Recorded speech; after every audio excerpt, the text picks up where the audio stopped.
Gracias. Bueno, pues yo les voy a hablar de úlceras de origen autoinmune, el reto en el diagnóstico y pues el reto para mí es tratar de abordar este tema en poquito tiempo. Entonces, las úlceras autoinmunes o inflamatorias tienen muy distintas causas. El común denominador cuando uno ve úlceras y las ve en las piernas, que siempre uno va a pensar que esto es venosa y la gran mayoría de estas úlceras sí son de origen venoso. Sin embargo, existen otras úlceras que debemos de aprender a identificar y a reconocer y a diagnosticar para dar un buen diagnóstico y un tratamiento. Estas úlceras se caracterizan básicamente porque son dolorosas, las úlceras arteriales pueden ser dolorosas, pero estas, a diferencia de las otras, tienen un gran componente de necrosis y tienen estos bordes como lívidos, como cadavéricos, como pálidos porque están sufriendo una isquemia y tienen un borde que se denomina eritemato violáceo por el color de la piel. Son de cicatrización difícil, por lo cual nosotros debemos de pensar que si estas úlceras que hemos tratado de intervenir en forma adecuada como una úlcera venosa no responde, se dice que hasta el 25% de las úlceras que no han respondido al manejo venoso adecuado van a ser de origen vascular.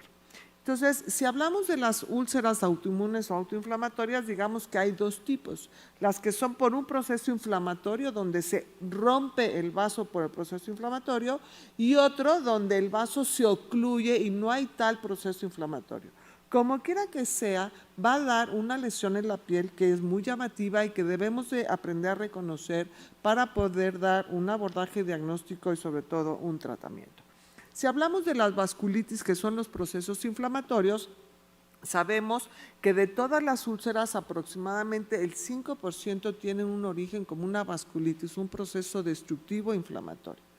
Pero también se sabe lo contrario, las úlceras crónicas es un problema de salud pública y muchas veces se tratan, se maltratan, pero en realidad una úlcera bien tratada, una úlcera crónica, en 6 semanas debe de empezar a evolucionar hacia la cicatrización. Cuando estas úlceras no han evolucionado y no han tenido este trayecto hacia la mejoría, debemos de retomar el diagnóstico y pensar que esta úlcera va a tener un origen autoinmune y que generalmente van a estar asociadas a colagenopatías o a pioderma gangrenoso. De las úlceras generalmente inflamatorias va a ser una anginitis leucocitoclástica y la localización más frecuente va a ser en piernas, aunque podemos encontrar en las partes superiores como en muslos o glúteos. Bien. Es importante reconocer que cuando hay una vasculitis, una lesión de vasculitis, esta puede ser como nada más afección cutánea o puede ser una afección sistémica y este es como un punto a tomar en cuenta. Es decir, si tengo una vasculitis, ¿qué voy a hacer? ¿Me quedo nada más con la piel o busco afección de un órgano sistémico? Y esto puede estar a procesos infecciosos, a fármacos, como ya lo decía la doctora Méndez, o a enfermedades neoplásicas o otro tipo de enfermedades, incluso tiroideas, que nos pueden dar fenómenos de vasculitis. Lo que sí es importante y vale la pena saberlo es que en la mitad de los casos no encontramos una causa y no hay necesidad de estar volteando al paciente, haciéndoles múltiples exámenes porque se desgasta el paciente, a la economía y caemos en lo mismo y no vamos a llegar a nada.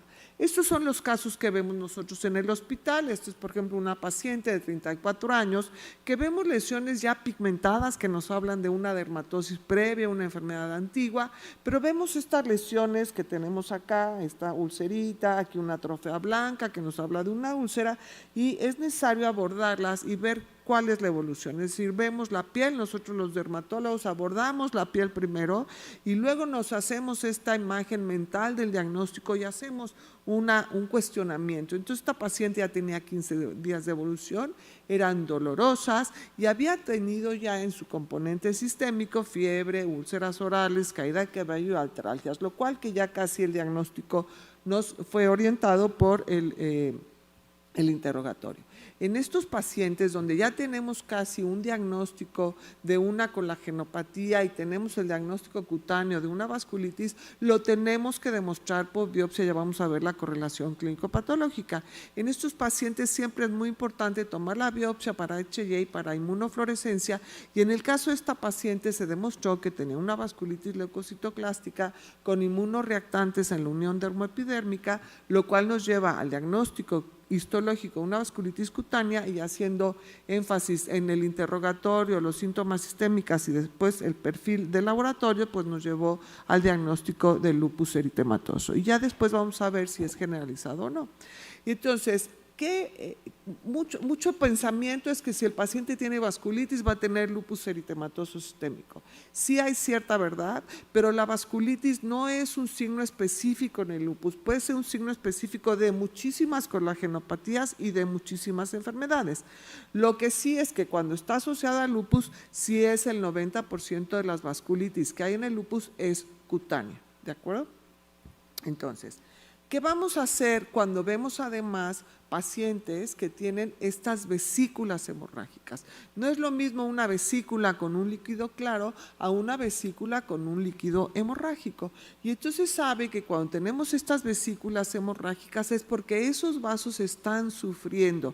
Y en estos casos son vasculitis de pequeños de pequeños vasos. Hay un estudio muy interesante que les recomiendo que se dedica a estudiar el doctor Micheletti, que habla mucho de esto, donde él estudia 704 pacientes con vasculitis y lupus eritematoso y ve la gama de lesiones cutáneas que tiene, y justamente él menciona pues lo que siempre petequias, púrpura palpable, pero hace hincapié en la presencia de ampollas, las úlceras en este tipo de vasculitis, y que también pueden estar asociadas a otras enfermedades como pentigonia ampolloso, las vacunas y el ejercicio. Ojo, sí podemos tener vasculitis por el ejercicio o incluso por estasis prolongada.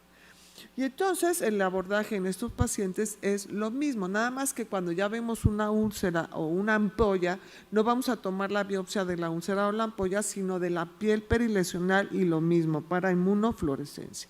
Cuando ya tenemos un diagnóstico, y entonces nos vamos a la clasificación de Chapel y Hill, que habla de las vasculitis y de las vasculitis cutáneas, entonces vean ustedes la gran lista de entidades nosológicas que puede acompañarse de una vasculitis. Aquí nada más les voy a señalar cuáles son las que vemos con más frecuencia en el Instituto de la Nutrición, pero son muchísimas. Así que es integrar el diagnóstico con la clínica dermatológica, la clínica sistémica y la correlación clínico-patológica para hacer un buen diagnóstico.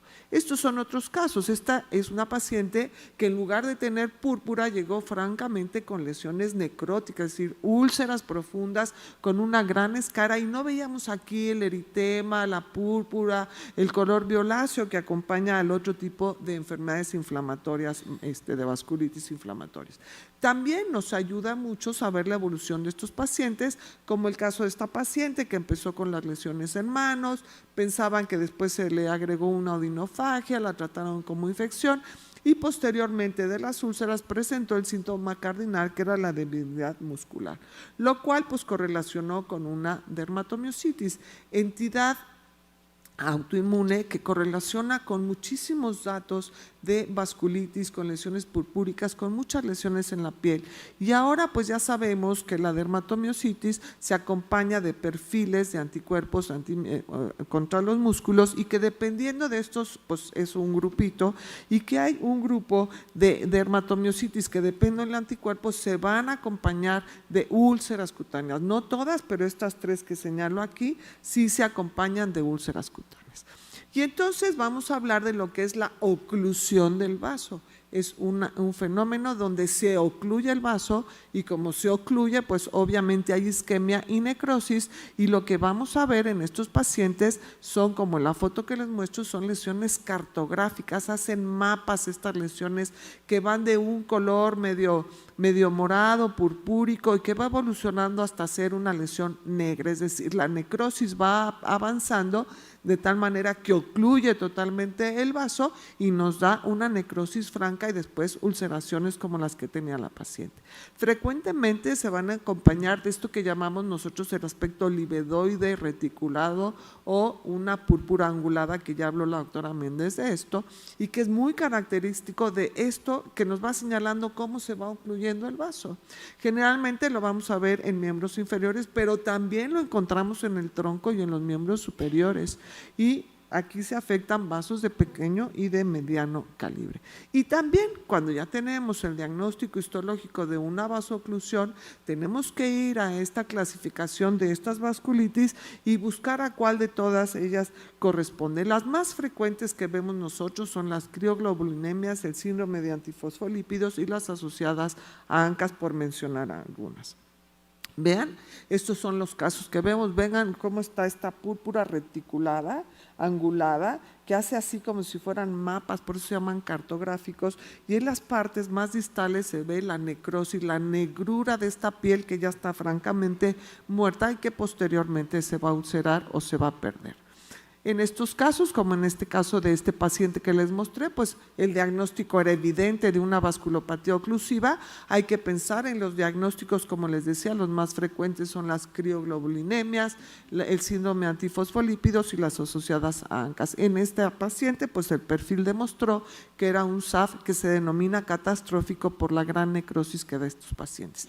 Este esquema de este artículo es bastante didáctico porque nos muestra de acuerdo a la localización que podemos pensar, es decir, por ejemplo, cuando está en orejas, en la punta de la nariz, en zonas sacrales, se ha visto mucho relacionada a la vasculopatía que produce el lavamazol, que contamina la cocaína en los pacientes adictos, o a las crioglobulinemias, las úlceras periorales o las lesiones periorales, sobre todo a estos hongos angioinvasivos como los mucorales, o a las crioglobulinemias también cuando se asocian las lesiones en partes inferiores casi maleolares, y por esto a veces se confunden con úlceras venosas, que es donde se localizan las úlceras venosas.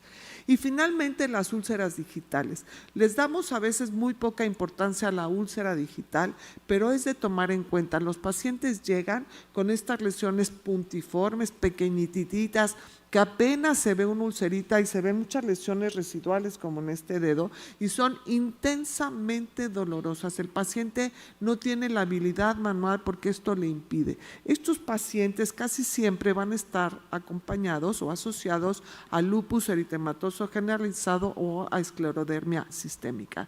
Es menester hacer, por supuesto, todos los anticuerpos que nos lleven a detectar estos síndromes o estas enfermedades de la colágena.